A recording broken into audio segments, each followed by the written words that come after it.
Today we are reading pages 52 to 60.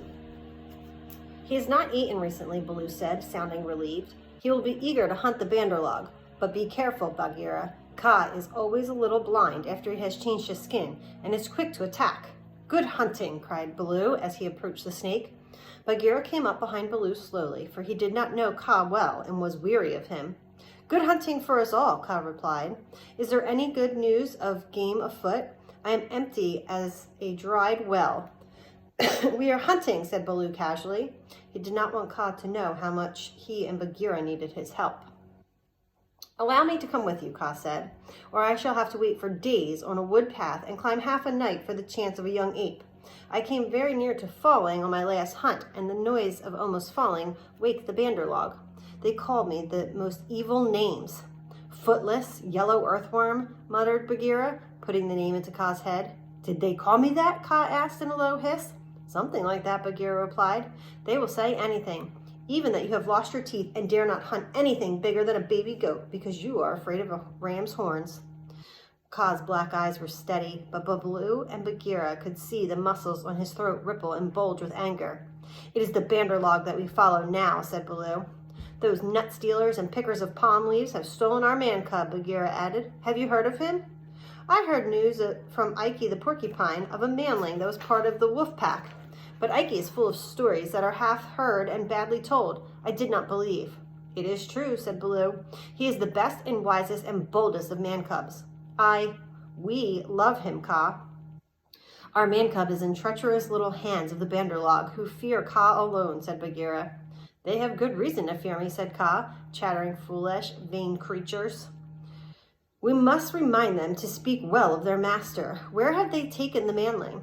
Towards the sunset, I believe, said Baloo, through the jungle, though the jungle alone knows. Just then a cry came from above. Up, up! Hello, hello! Look up, Baloo! Ron the kite was soaring overhead, and the sun shining on the edges of his wings. I have seen Mowgli among the Banderlog, and he asked me to tell you. They have taken him to Monkey City, the Cold Lairs. That is my message.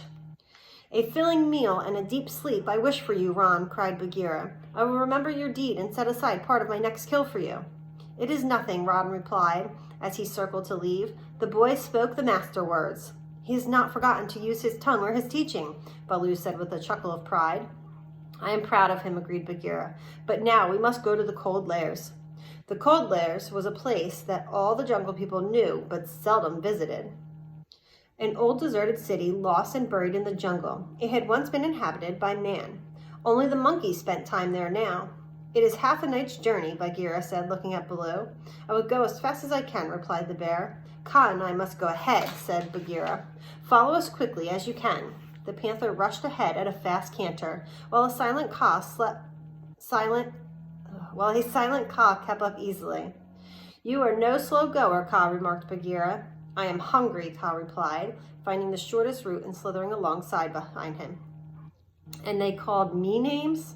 In the Cold Lairs, the monkey people were very pleased with themselves for capturing the man-cub. And Mowgli, who had never seen a man-made city before, was fascinated by the decrepit buildings all around him. The ruin was set on a little hill. Trees had grown into and out of the walls of houses, and wild vines hung out of the tower windows of the crumbling palace of the long-dead king. The cobblestones in the courtyard where the king's elephants once stood were now thrust apart by wild grasses and young trees. Below the palace were the rows and rows of roofless houses that made up the city, as dark and empty as catacombs.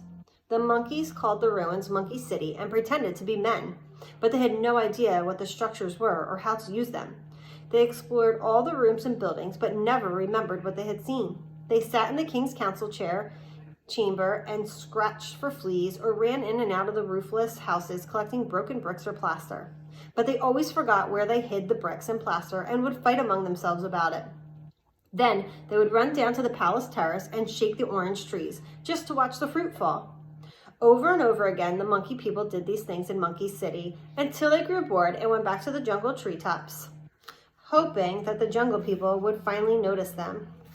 Mowgli did not understand or like the way the monkeys lived, for he had grown up with the law of the jungle, and the Banderlog had no laws. They did not let him rest after their long journey and did not give him anything to eat. Mowgli will teach us how to weave sticks together to protect us from the cold.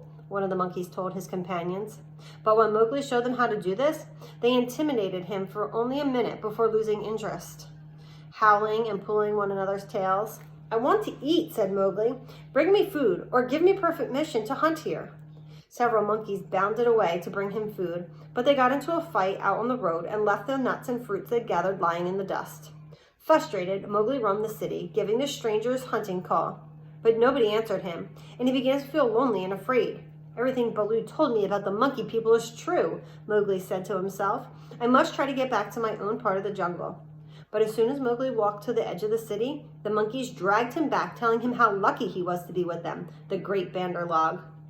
They led him to a terrace above the sandstone reservoirs, which were half full of water. The terrace was lovely, with a summer house whose walls were made of beautiful carved marble set with colorful polished stones. As darkness fell, the moonlight shone through the carvings and cast delicate shadows on the ground. Hundreds of monkeys gathered on the terrace to tell stories about how strong and brave and wise they were. The tales went on, and whenever a speaker paused, all the monkeys would shout, "We are the most wonderful people in all the jungle. We all say so, so it must be true." Mowgli was exhausted, and his head spun with the noise of the monkeys' voices. "Tabaqui the jackal must have bitten all these people," he told himself, "and now they're all crazy." Mowgli looked up and saw a large cloud about to cover the moon. "I should try to run away in the darkness of the cloud cover," he told himself, "but I'm so tired."